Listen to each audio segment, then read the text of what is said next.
Hello everyone, my name is Mohan. आप लोग कैसे स्वागत करता हूँ एक नए वीडियो के साथ। आज हम जो लैपटॉप अनबॉक्सिंग करेंगे वो है आपका HP, ठीक है ना। मॉडल में आपको बता दे रहा हूँ, HP है HP 250G9, ठीक है। आप पूरा वीडियो जरूर देखना है, अच्छा लगेगा। सबसे पहले इसके साथ गाइड होता है, ठीक है।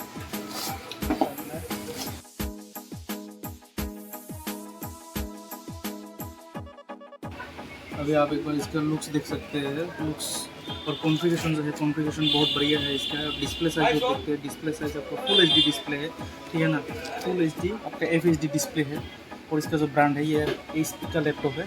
और इसका प्रोसेसर जो है i3 है, i3 12 जनरेशन है, ठीक है। और साथ में आपका विंडोज़ जो है, विंडोज़ आपको इनबिल्ट मिलेगा। कंपनी से जो ओरिजिनल विंडोज़ होता है वो इसमें लोडेड है, ठीक है। और इसमें जो रैम है, रैम की बात करेंगे, रैम इसमें 8 GB रैम है। और इसमें आपका SSD है, SSD 512, ठीक है। और फ्यूचर में आप इसका जो हार्ड डिस्क है वो भी अपग्रेड कर सकते हो, 1 TB इंस्टॉल कर सकते हो, ठीक है। आशा करता हूँ कि वीडियो देखकर आपको अच्छा लगा तो लाइक करना, सब्सक्राइब कर देना।